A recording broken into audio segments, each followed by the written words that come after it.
Mari kita datang kepada Tuhan. Tuhan, ini kami dengan segala keberdosaan kami dan kebebalan hati kami, baik untuk dosa-dosa yang kami sadari maupun yang tidak kami sadari. Kami datang kepadamu, kami memohon pimpinan Tuhan. Kami ingin mendengar undangan Tuhan sekali lagi dalam hati masing-masing kami untuk mendekat kepadamu. Di hari yang penuh bahagia dan sukacita ini, hati kami juga bersyukur untuk kasih karunia Tuhan yang tak henti-hentinya Engkau curahkan. Inilah kami Tuhan, berfirmanlah kepada kami, setiap kami belajar untuk selalu siap mendengar. Di dalam nama Tuhan Yesus Kristus, Juru Selamat kami yang hidup, kami naikkan doa kami. Amin. Silakan duduk.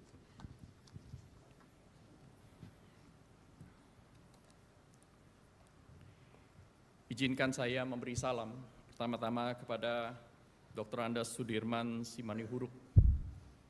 Selamat datang Pak, terima kasih sudah menyediakan waktu untuk bersama-sama bersukacita dengan kami. Beliau adalah Direktur Pendidikan Kristen Dirjen Bimas Kristen.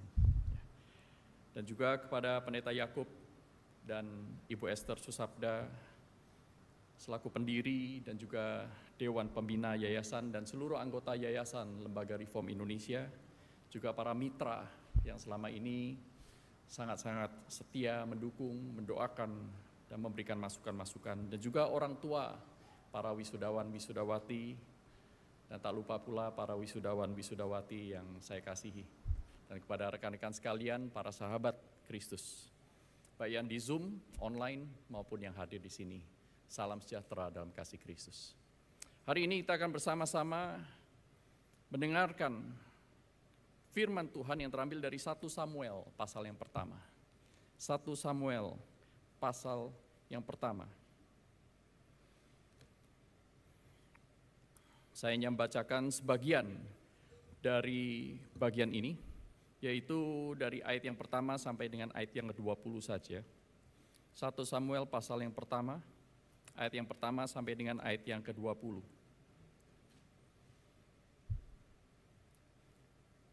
Demikian bunyi firman Tuhan. 1 Samuel pertama ayat pertama. Ada seorang laki-laki dari Ramataim di tanah Zuf, dari daerah pegunungan Efraim, namanya Elkana bin Yeroham bin Elihu bin Tohu bin Suf, seorang Efraim. Ia mempunyai 2 istri, seorang bernama Hana dan yang lain bernama Penina. Penina mempunyai anak sedangkan Hana tidak. Tahun demi tahun orang itu pergi dari kotanya untuk menyembah dan mempersembahkan kurban kepada Tuhan semesta alam di Silo. Kedua anak Eli, Hofni dan Pinias, adalah imam Tuhan di sana. Pada hari Elkana mempersembahkan kurban, ia selalu memberikan satu bagian masing-masing kepada Penina istrinya dan kepada semua anaknya laki-laki dan perempuan.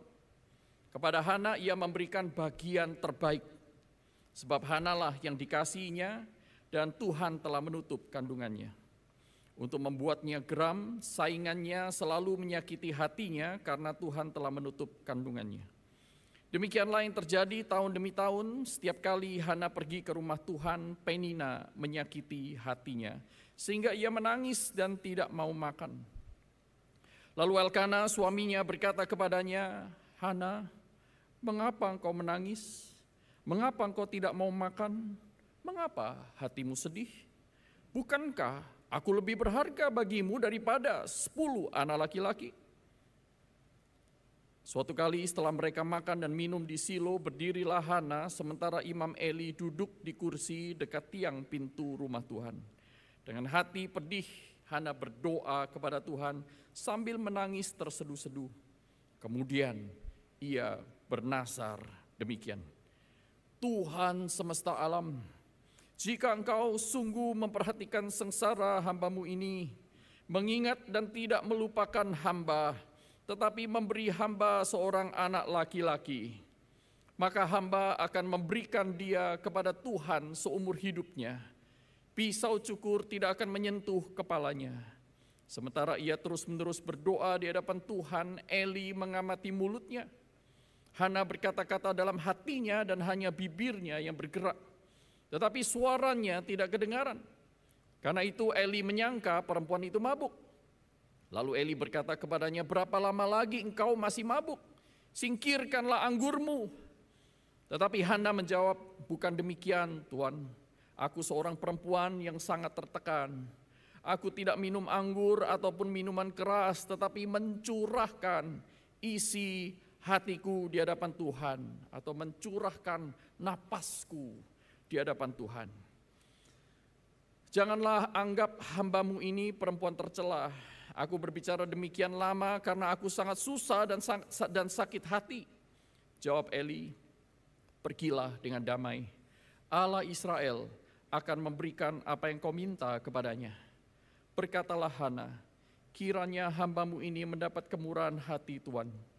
Kemudian perempuan itu pergi, lalu ia makan dan mukanya tidak muram lagi. Keesokan harinya, mereka bangun pagi-pagi dan sujud menyembah di hadapan Tuhan. Kemudian mereka pulang ke Ramah. Elkana bersetubuh dengan Hana istrinya. Lalu Tuhan ingat kepada Hana. Hana pun mengandung dan melahirkan seorang anak laki-laki pada waktunya. Ia menamai anak itu Samuel.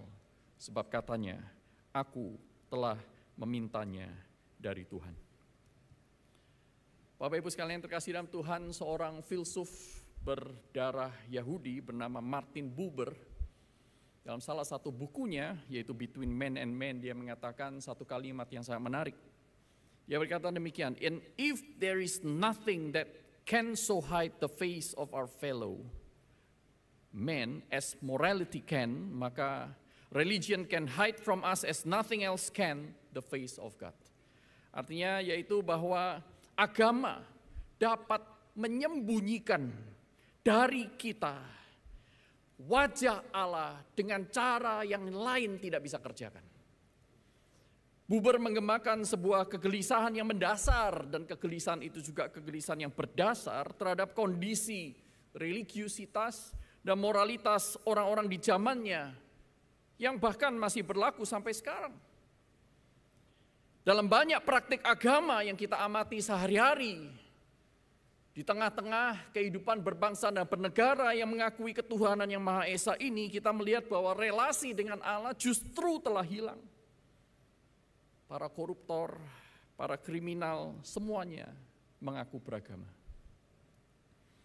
Berdoa tidak lagi menjadi sebuah bentuk komunikasi intim dan personal antara Allah dan umatnya, tetapi menjadi sebuah kebiasaan, ekspresi kultural. Kalau nggak berdoa nggak enak, kalau nggak sembayang, ada sesuatu yang ganjel kayaknya di hati. Baik secara individual maupun komunal, ayo yuk kita berdoa. Sudah lama kita tidak berdoa. Sudah lama kita nggak kumpul-kumpul begini. Tetapi kerinduan mendekat kepada Allah tampaknya menjadi sesuatu yang hanya mimpi. Alih-alih mengubah hidup, doa telah berubah menjadi mantra. Kewajiban sebuah tradisi, refleksi psikologis seorang yang berdoa belaka. Yang sebenarnya sama sekali tidak melibatkan relasi si pendoa dan Allahnya. Bapak Ibu sekalian terkasih dalam Tuhan, kita seperti itu. Kita hidup di tengah-tengah zaman yang seperti ini. Seseorang bisa terlihat sangat religius tetapi sangat miskin secara spiritual dan bahkan menyedihkan secara moral. Puluhan tahun menjadi anggota sebuah gereja tidak menjamin seseorang semakin mengerjakan pekerjaan Tuhan. Semakin mengenal isi hati Tuhan dengan dekat. Alkitab mengajarkan kepada kita bahwa pembaruan hidup spiritual jikalau terjadi maka mestinya ada perubahan tingkah laku juga. Bukan hanya dalam hal religiusitas tetapi moralitas juga mestinya berubah. Tuhan Yesus berkata, sebab dari buahnya pohon itu dikenal. Berarti pohon itu mestinya juga menghasilkan buah-buah sesuai dengan jenisnya. Namun perubahan tingkah laku ternyata tidak selalu dihasilkan oleh agama. Banyak tuh orang-orang yang menjadi baik tetapi bukan karena agama. Bisa karena proses konseling yang berhasil. Bisa pula karena kultur yang berubah. Lalu kita bertanya sekarang, apakah perlu kita itu memperbaiki kehidupan beragama kita? Religiusitas kita. Saudaraku, kalau kita hanya memperbaiki di luar, maka kita misunderstand, kita salah mengerti tentang apa yang sebenarnya terjadi.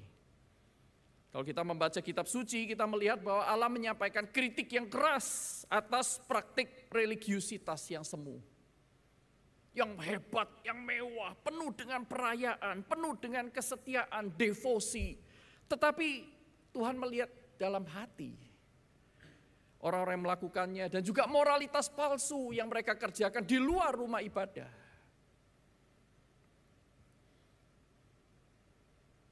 Yesaya pasal 1 ayat 13 dan 15 menyatakan isi hati Tuhan dengan kata-kata Tuhan sendiri.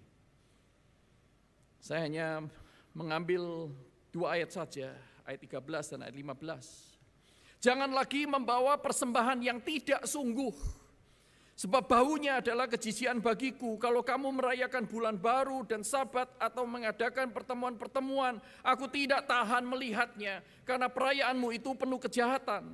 Apabila kamu menadahkan tanganmu untuk berdoa, aku akan memalingkan mukaku. Bahkan sekalipun kamu berkali-kali berdoa, aku tidak akan mendengarkannya sebab tanganmu penuh dengan darah. Lalu pertanyaan kita hari ini, di tengah masalah yang begitu kompleks yang berusaha diselesaikan dengan banyak macam cara, saya mengajak setiap kita untuk bertanya kepada Tuhan.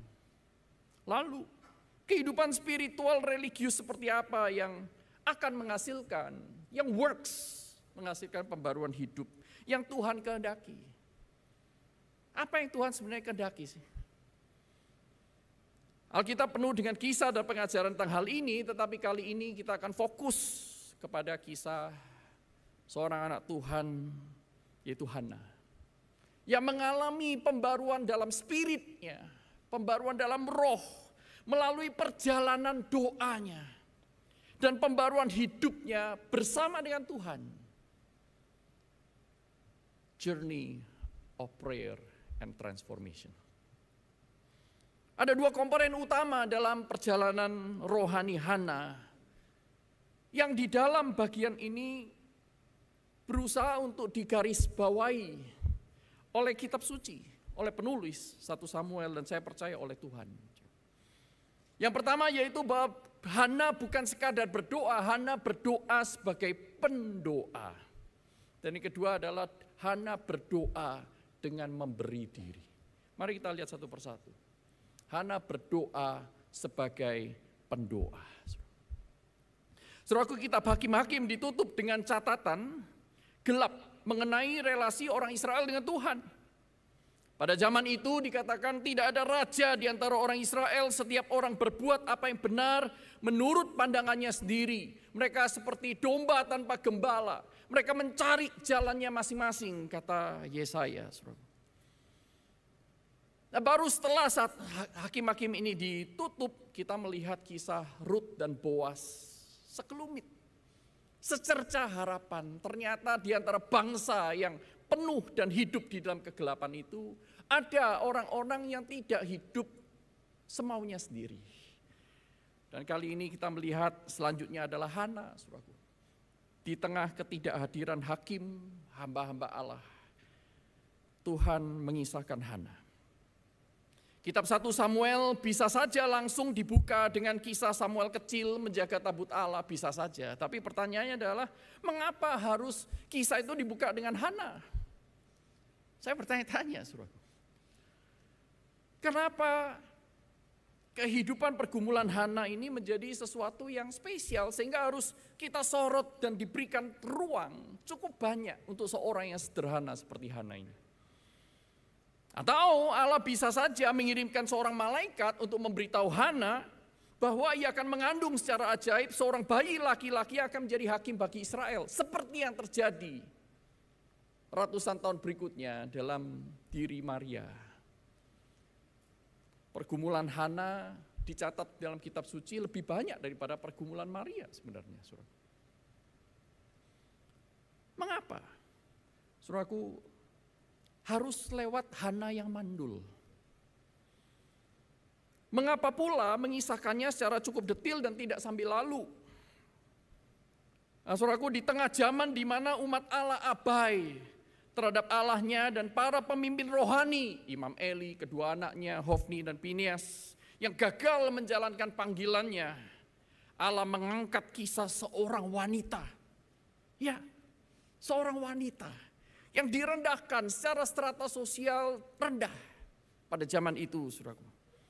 Tetapi dia bukan wanita seperti yang lain. Dia adalah seorang wanita yang bergaul dengan Allah. Hana dipakai untuk menjadi kontras dua macam religiusitas. Yang satu semu, yang satu sejati. Yang satu tidak mengubah hidup, yang satu mengubah hidup. Saudaraku, saya mendapati dalam interaksi dengan banyak orang, dalam interaksi dengan diri saya sendiri, saya menemukan bahwa minimal ada 4 macam relasi dengan Allah. Berdasarkan atas motivasi ibadah, saudaraku. Ada 4 macam. Macam yang pertama adalah relasi yang sifatnya kondisional. Saya beribadah jika Tuhan beri yang saya minta. Tuhan, aku akan melayani Engkau kalau Engkau sembuhkan aku dari sakit penyakitku. Tuhan, aku akan memberikan persembahan yang besar, lebih besar dari sebelumnya kalau Engkau selamatkan aku dari krisis ekonomi ini. Ini tipe pertama, relasinya kondisional, memberi syarat kepada Allah. Yang kedua adalah relasi transaksional. Dia sudah tidak memberi syarat kepada Allah, tetapi dia sudah memiliki wishful thinking. Aku akan melakukan hal-hal yang baik. Sekalipun Allah tidak minta, aku akan lakukan, tapi aku berharap. Nanti Tuhan balas ya. Saya beribadah supaya, nah ini tipe relasi supaya. Saya beribadah supaya saya mendapatkan yang saya minta. Saya ampuni kamu supaya nanti kamu ampuni saya. Saya berikan persembahan supaya nanti saya akan dilepaskan dari kesulitan-kesulitan hidup. Bedanya dengan yang pertama yang kondisional, orang-orang yang transaksional ini melangkah proaktif melakukan lebih dulu. Tindakan-tindakan religius. Yang ketiga adalah relasi yang resiprokal. Relasi responsif. Saya beribadah karena Tuhan sudah mengasihi saya, maka saya layak. Maka saya dilayakkan untuk menyembah Dia. Saudaraku, menurut saya mulai dari yang ketiga inilah yang kita bisa sebut sebagai relasi yang Kristiani.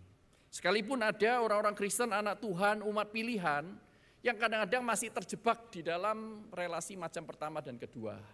Tetapi arah yang Tuhan kehendaki adalah minimal kita itu sampai di yang ketiga, resiprokal. Kenapa kita berdoa? Karena Tuhan mengundang saya berdoa. Kenapa kita berdoa? Kenapa kita beribadah? Karena Tuhan begitu baik, Tuhan begitu mulia. Bagaimana mungkin saya tidak beribadah kepadanya? Kenapa aku menjaga hidupku kudus dan suci? Karena Tuhan sudah mati bagiku sehingga aku tidak hidup untuk diriku sendiri. Nah, saudaraku, orang-orang seperti ini relasinya dengan Tuhan itu sudah resiprokal dan kita tahu semuanya bermula dari anugerah Allah. Allah terlebih dahulu mengasihi kita. Karena itu saudara-saudara, demi kemurahan Allah, kata Paulus, aku menasihatkan kamu demi kemurahan Allah yang sudah diberikan, maka persembahkanlah tubuhmu. Dan yang keempat, ini adalah relasi devosional, komitmen. Relasi yang lebih, saya katakan realistis, saudaraku. Karena ternyata mengikut Tuhan dengan relasi resiprokal ini, saudara dan saya masih menghadapi kondisi-kondisi yang tidak ideal di tengah-tengah kita. Menjadi anak Tuhan itu ternyata tidak mudah. Kita disakiti, kita dibenci, disalah mengerti. Kita bahkan digeser, digoncang, dicegal ketika kita berusaha menjalankan amanat Tuhan di dalam hidup sehari-hari, bukan? Di ladang pelayanan juga begitu. Tetapi saudaraku, orang-orang yang berada di relasi devosional ini memiliki relasi yang saya sebut relasi sekalipun. Saya akan tetap beribadah sekalipun saya dalam kondisi yang sulit. Nah, seperti Mazmur 73. Apa yang kuingini di surga selain Engkau Tuhan? Apa yang kuingini di bumi selain Engkau? Tidak ada yang lain. Sekalipun dagingku dan hatiku habis lenyap, Kau adalah gunung batuku dan bagianku sampai selama-lamanya. Ini bukan cuma resiprokal, dia satu step ahead. Sekalipun susah, sekalipun salib itu berat, aku mau berjalan tetap bersama dengan Engkau. Para murid sekalipun dalam pengertian yang terbatas akan Yesus Kristus, satu kali Tuhan Yesus berkata dalam Yohanes 6, mau enggak kamu itu pergi aja sama seperti mereka. Mereka ribuan orang meninggalkan aku karena mereka cari roti. Para murid menjawab, Tuhan, kemana lagi kami harus pergi? Hanya padamu firman yang hidup itu.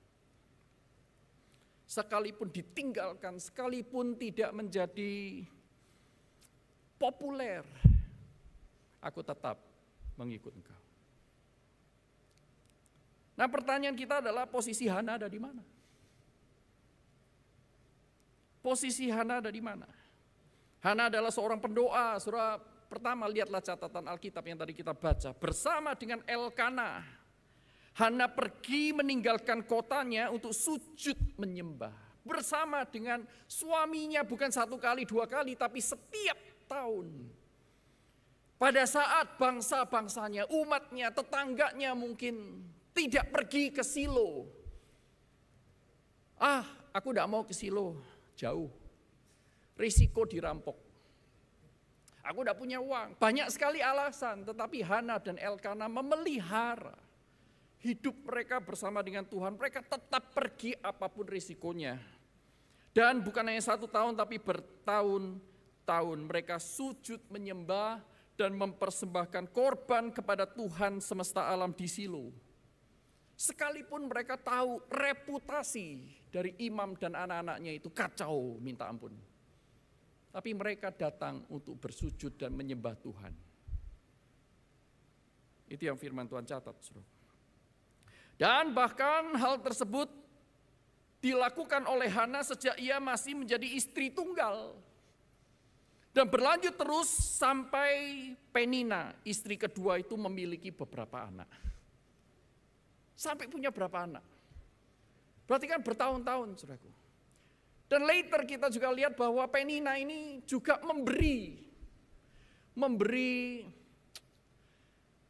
masa-masa sulit bagi Hana ini. Setiap kali mereka datang ke rumah Tuhan di Silo, saya membayangkan Penina ini ngeledek.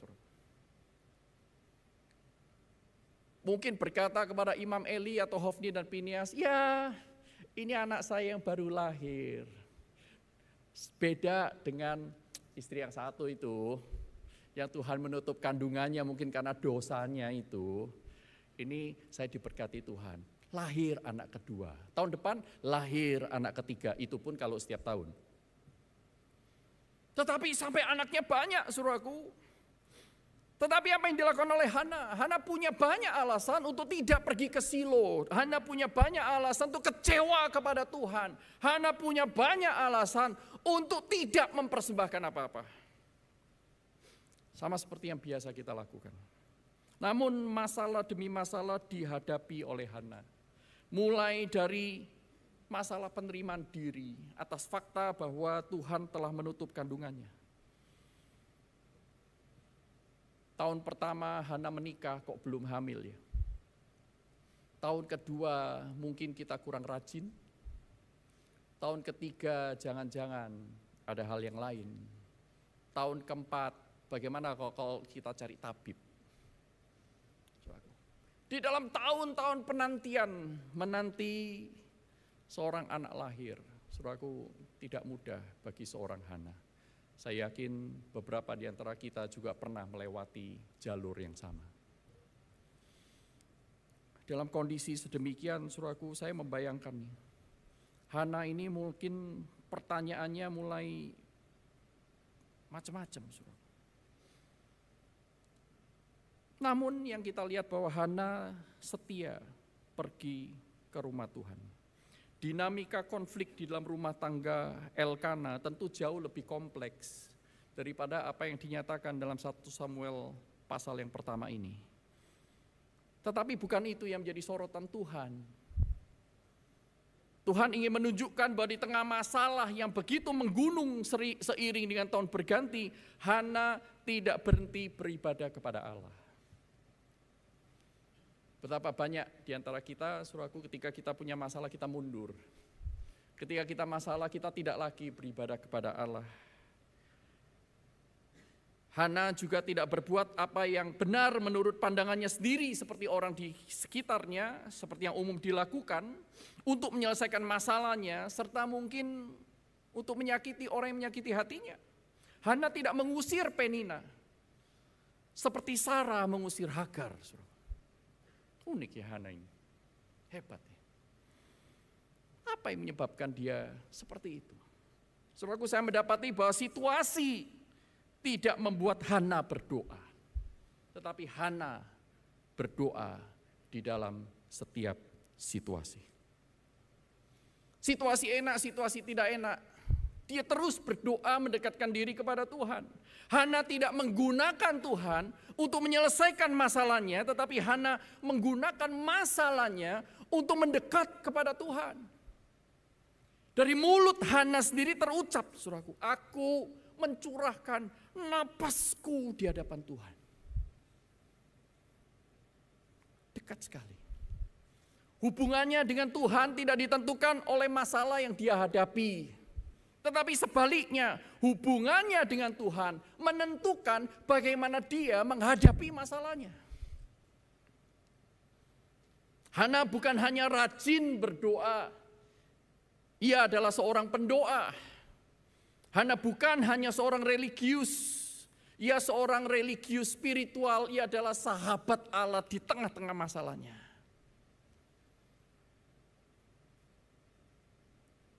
Saya bertanya-tanya kepada diri saya, apakah saya sudah menjadi seorang pendoa? Apakah saya sudah sampai berada di relasi yang devotional?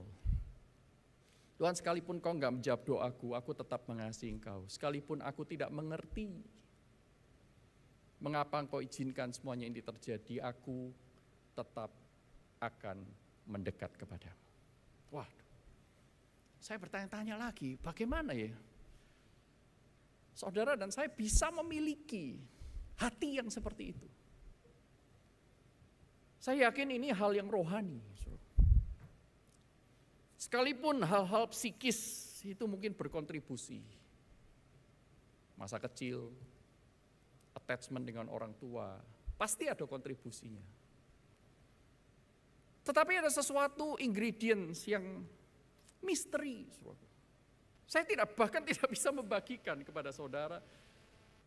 Cuma tadi bagian dalam liturgi itu mengingatkan kepada kita semua bahwa Tuhan sendiri berjanji dalam Yeskiel 36. Aku akan memberi kepadamu hati dan jiwa yang baru. Roh Kudus akan memberikan kepada saudara dan saya atas jaminan korban Yesus Kristus akan memberikan kepada kita yang tidak jelas di masa Hana, tetapi jelas di masa perjanjian baru. Tuhan Yesus akan memberikan Roh Kudusnya kepada kita, dan Roh Kudusnya itu akan memberikan kepada kita cinta. Cinta kepada Allah no matter what. Cinta kepada Allah sampai kepada level relasi yang devotional. Sekalipun pohon ara tidak berbuah, hasil panen mengecewakan, aku akan tetap menjejakkan kakiku di gunung batu, karena engkau adalah Yahweh Allahku. Seperti Habakuk. Misteri, saudara. Tetapi saudara tidak akan mendapatkannya pada saat kita akan mundur. Saudara tidak akan mendapatkannya ketika saudara menjauh dari jalan Tuhan. Karena privilege itu akan diberikan kepada orang-orang yang berlari mendekat kepada Tuhan. Kalau saudara mempelajari buah roh itu adalah hasil yang akan diperlihatkan ketika seseorang in line with the Spirit. Ketika seseorang itu berada di jalan Roh Kudus. maka buah roh itu akan bertumbuh banyak.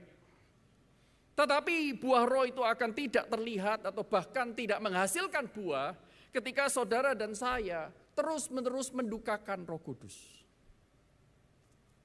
Ingredients yang kedua, berdoa memberi diri. Hana bukan hanya sebagai pendoa yang terus-menerus mendekatkan diri kepada Allah, apapun situasi yang dia hadapi, situasi tidak membuat dia menjauh, situasi justru dia pakai untuk membawa dia dekat kepada Tuhan. Strategi yang luar biasa.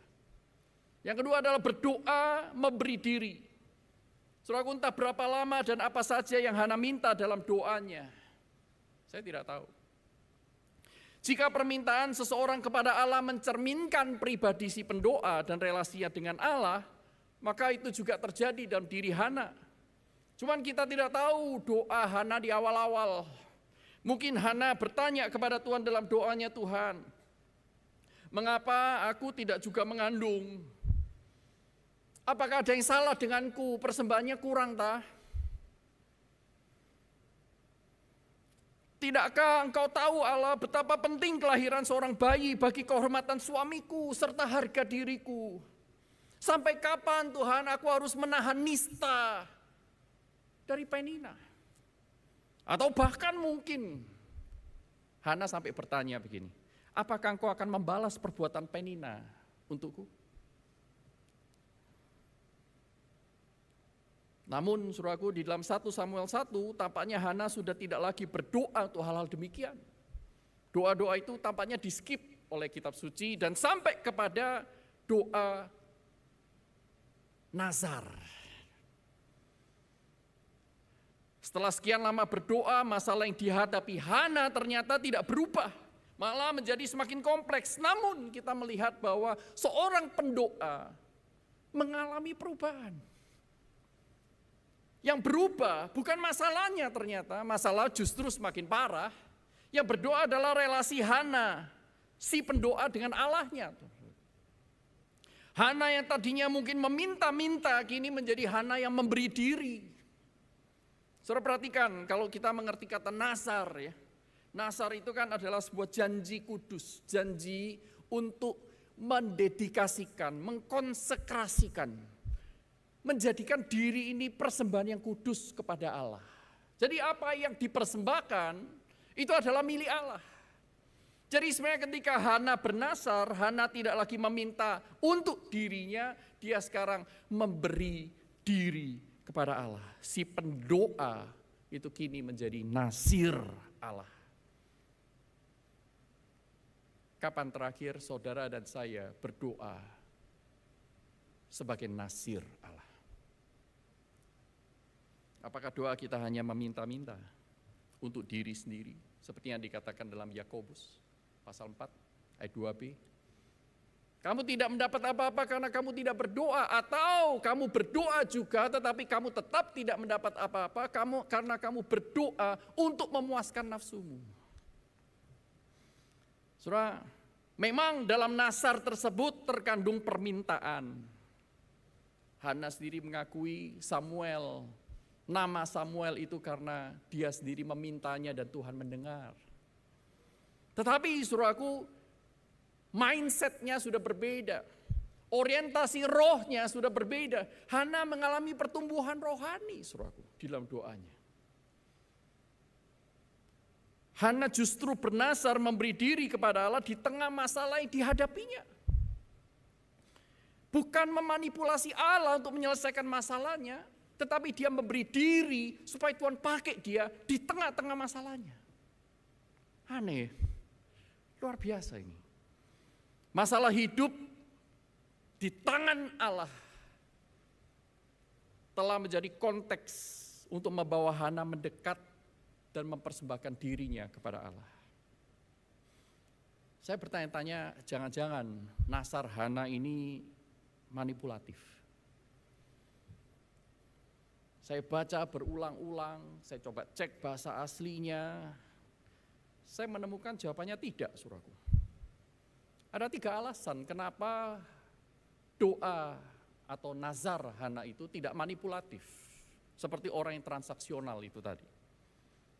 Pertama, secara semantik, kalimat yang dicatat oleh Alkitab menggunakan kata nasar. Dan juga isi dari nasar itu. Dan yang kedua adalah kesediaan Tuhan untuk merespons. Yang ketiga adalah kesungguhan Hana memenuhi nasarnya. Berarti Hana tidak manipulatif. Dia betul-betul serahkan Samuel. Saudaraku, secara semantik mari kita lihat. Di dalam ayat yang ke-15, di sana dikatakan, aku seorang perempuan yang sangat tertekan, a sorrowful spirit. Terjemahan bahasa Inggrisnya, saudaraku. Aku tidak minum anggur atau minuman keras. Aku bukan penuh dengan spirit yang itu. Pasti bukan spiritus, spirit alkohol. Bukan spirit yang itu. Tetapi aku spirit yang penuh dengan sorrow, spirit yang penuh dengan kesulitan, spirit yang penuh dengan tekanan hidup. Aku tidak minum anggur ataupun minuman keras, tetapi aku mencurahkan isi hatiku. Aku mencurahkan isi napasku. Aku mencurahkan isi jiwaku.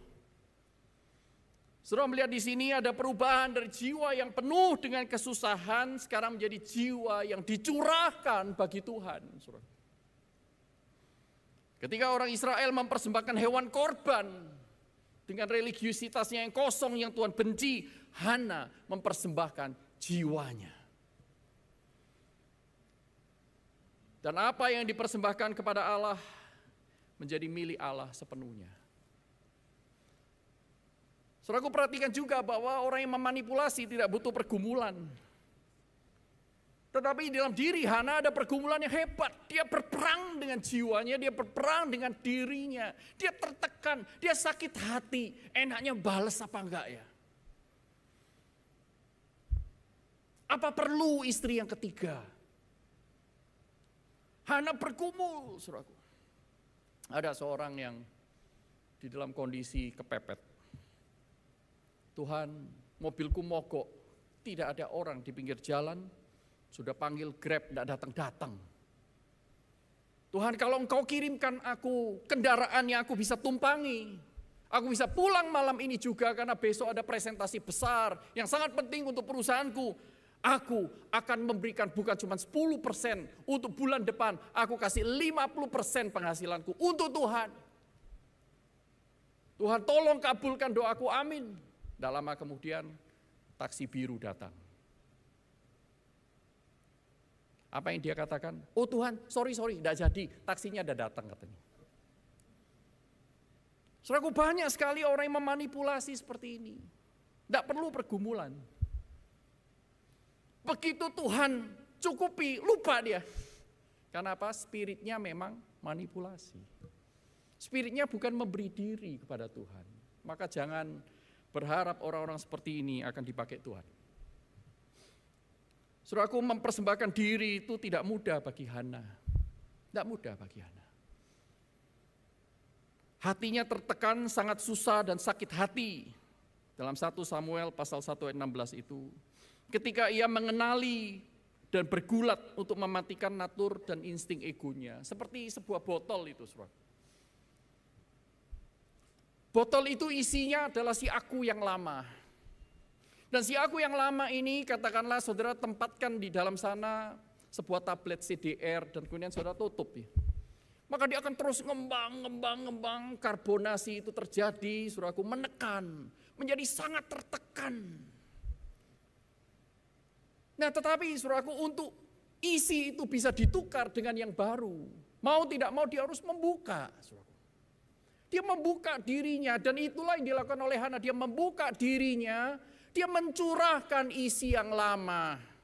Tuhan, ini loh aku ini orang yang jahat seperti ini. Aku ini orang yang punya banyak blind spots. Aku orang yang mengasihani diri. Tuhan, ini aku. Apakah Engkau masih mau mengasihi aku? Apakah Engkau masih memberi aku second chance, third chance, 100th chance? Tetapi orang yang membuka ini, berarti dia mulai belajar mengosongkan diri. Dan dalam kondisi yang terbuka, dia memberikan diri, merelakan diri untuk dipenuhi oleh kehendak Allah.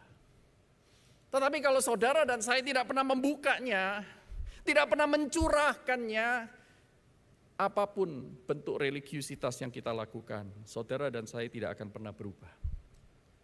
Dalam konseling kita diajarkan, saudaraku, untuk melatih awareness. Kamu sadar enggak isi hatimu itu seperti apa? Kamu sadar enggak pola responsmu itu seperti itu? Tidak sesuai dengan yang Tuhan mau dan itu akan sangat melukai dirimu. Proses konseling membantu banget, saudaraku, seperti yang saya rasakan dan alami. Saya mengerti, wah seperti ini ya jiwa saya. Tetapi tidak cukup sampai di sana, kita harus datang kepada Tuhan, mencurahkannya kepada Tuhan, mencurahkan napas kita, jiwa kita kepada Tuhan. Kemudian meminta Tuhan, Tuhan isi aku dengan idealisme yang baru. Isi aku dengan cara berpikir yang baru, isi aku dengan kebenaran-Mu. Sekalipun itu butuh proses. Dan Hana melewati proses itu bertahun-tahun dan dia berubah. Hana memberi diri. Saudaraku, dengan dorongan imannya Hana memberanikan dirinya untuk masuk ke dalam rencana Allah, journey to the unknown. Tidak mudah buat Hana dan juga buat kita, saudaraku.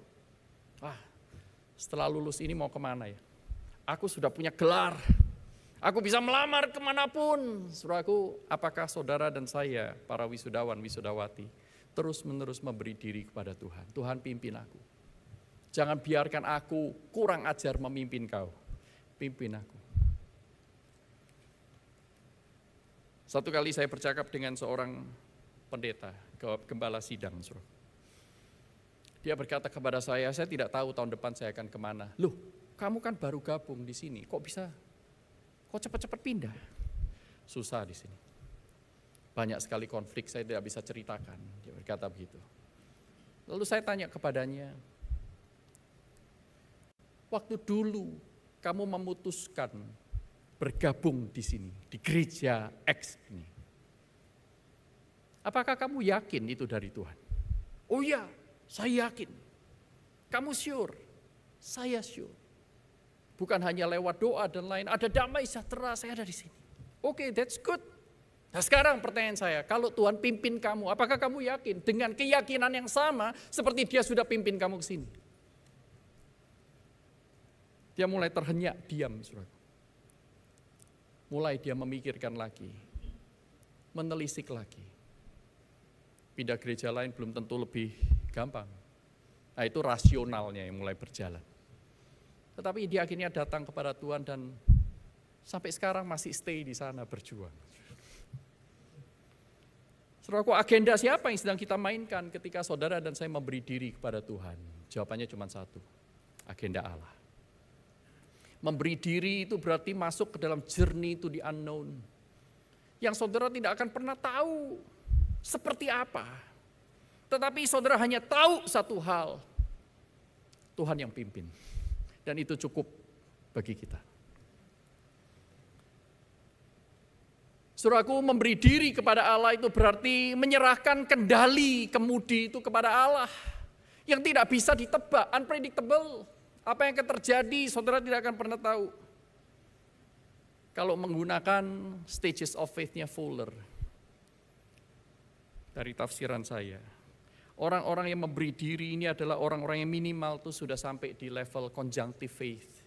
Yang mulai bisa menerima paradoks-paradoks dalam kehidupan. Mengikut Tuhan kok susah, gitu misalnya. Saya rajin tapi kok tidak dihargai. Saya sudah memberi diri, kenapa tidak lancar? Paradoks-paradoks itu mulai dia membuka diri untuk diselesaikan oleh Tuhan sendiri. Bukan oleh perasaan, bukan oleh rasionya pribadi. Saudaraku, memberi diri berarti Hana harus melepaskan idealismenya, mengosongkan dirinya, angannya, keinginan yang selama ini mendefinisikan siapa dirinya. Untuk diganti dengan hal-hal yang baru sehingga kita mendapatkan definisi yang baru, yaitu murid Kristus. Saudara yang terkasih dalam Tuhan, berani berkata tidak kepada keakuan yang selama ini menjajah kita, melekat dan dengan nyaman memerintah.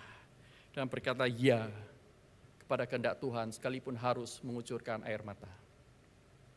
Saudaraku, nasar Hana tidak muncul tiba-tiba secara impulsif. Tiba-tiba keinginan, kenapa enggak aku memberi diri. Saya yakin itu berjalan dalam proses bertahun-tahun. Dalam kehidupan doanya sebagai pendoa, saudaraku. Ia bernasar, kira-kira bunyinya seperti ini kalau diparafrasekan. Jika Allah berkenan, jika Allah mau memberikan aku anak laki-laki, jika Allah masih menerimaku dan mau memakaiku, aku berikan diriku. Aku berikan diriku sekarang kepada Tuhan. Anak yang akan Tuhan berikan kepadaku, itu milik Tuhan, bukan milikku. Kalau dulu dia minta anak supaya dia naik harga dirinya, sekarang dia minta anak supaya anak itu memuliakan Tuhan. Ia tidak lagi meminta Allah untuk memberinya anak-anak agar cita-citanya tercapai, harga dirinya terangkat dan masalahnya terselesaikan. Ia kini dalam nasarnya memberi diri untuk melayani Allah. Saudara perhatikan dalam nasar Hana itu, Hana 3 kali menyebut dirinya, aku adalah budak perempuan. Female slaves.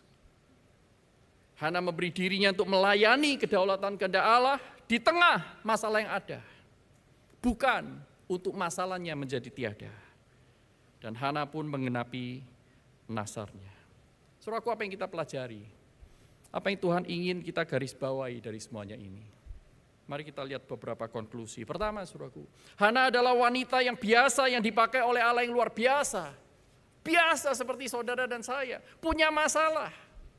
Kenyang kita dengan masalah hampir setiap hari. Sama dengan kita, Hana berhadapan dengan banyak masalah yang kadang-kadang sangat pelik dan tidak bisa dengan mudah dihindarkan. Nempel terus di rumah tangga. Saudara relate dengan kondisi Hana? Bedanya dengan sebagian kita adalah Hana adalah pendoa.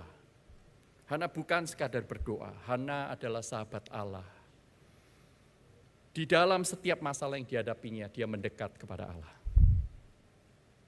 Allah memakai masalah yang menggunung untuk menarik Hana kepada sang gunung batu. Untuk mengalami transformasi dan mempersiapkan diri Hana bagi pekerjaan Allah yang besar. Ketika Hana meminta untuk diri sendiri, Allah menanti. Tetapi ketika Hana memberi diri, Allah memberi. Memberi dirinya kepada Allah, Hana membuka diri bagi kemungkinan-kemungkinan yang tak terbayangkan, yang bisa dikerjakan oleh Allah, pencipta alam semesta. Hana tidak kepikir bahwa anak yang lahir darinya akan menjadi seorang hakim yang besar yang mengubah secara bangsa Israel dan bahkan mengubah nasib banyak anak Tuhan di dunia ini, termasuk kita hari ini yang mendengar kisahnya. Hana berkontribusi. Apa jadinya, saudaraku, jikalau Allah langsung memberikan Hana yang Hana mau? Tuhan, aku punya anak, anak keluar tahun depan. Tuhan, aku miskin minta kaya, langsung kita dapat lotre. Tuhan, kayaknya mobilku kok kurang bagus, besok dapat undian berhadiah. Orang-orang seperti ini apakah akan berubah? Semakin mencintai Tuhan? Enggak. Saudaraku, kita juga belajar bahwa Tuhan selalu mempersiapkan seseorang sebelum ia akan memakainya. Hampir selalu Allah memakai masalah kehidupan sebagai konteks bergaul dengan Allah dan berdoa. Di mana seseorang melalui masalah itu ditarik mendekat Allah, mengenalnya lebih dalam dan mengambil komitmen-komitmen yang lebih lama, lebih dalam untuk memberi diri, saudaraku. Jadi sekarang kalau saudara punya masalah, percayalah bahwa Allah mengizinkan semuanya itu untuk membawa saudara mendekat kepadanya. Bawalah masalah itu mendekat kepada Allah. Datang kepadanya, curahkan isi hatimu. Curahkan napas dan jiwamu. Mintalah Allah memberikan saudara dan saya agenda yang baru. Tidak mudah. Tuhan Yesus berkata dalam Yohanes 15, "Akulah pokok anggur yang benar dan Bapakulah pengusahanya. Setiap ranting yang berbuah dibersihkannya, supaya ia lebih banyak berbuah. Jikalau kamu tinggal di dalam aku dan firman-Ku tinggal di dalam kamu." Untuk orang yang memberi dirinya diisi oleh firman Allah, mintalah apa saja yang kamu kehendaki, dan kamu akan menerimanya. Dalam hal inilah Bapa-Ku dipermuliakan, yaitu jika kamu berbuah banyak, dan dengan demikian kamu adalah murid-murid-Ku. Jika demikian, bagaimana seharusnya saudara dan saya berdoa? Perkataan Philip Brooks akan menutup renungan kita. Philip Brooks berkata dalam salah satu khotbahnya, "Oh, janganlah berdoa untuk kehidupan yang mudah. Berdoalah untuk menjadi orang yang lebih kuat. Jangan berdoa untuk tugas-tugas yang sama dengan kekuatanmu, tetapi berdoalah untuk kekuatan yang sama dengan tugas-tugasmu. Maka melakukan pekerjaan-pekerjaan itu bukan lagi mujizat, tetapi dirimulah mujizat karena engkau ditransformasi, Allah bekerja lewat engkau." Para wisudawan, wisudawati, mungkin Anda tidak akan masuk dalam kelas-kelas kami lagi, kecuali mau lanjut, kecuali ikut kelas intensif, kecuali kangen. Tetapi jangan berhenti bertransformasi. Tuhan yang sudah mengubahmu selama beberapa tahun di kampus, pakailah itu. Masalah-masalah yang kau hadapi di dalam ladang pelayanan nanti, dimanapun, seberapapun beratnya, Tuhan mengizinkannya untuk menarikmu mendekat kepadanya. Jangan lupa. Kiranya Tuhan memberkati. Mari kita berdoa.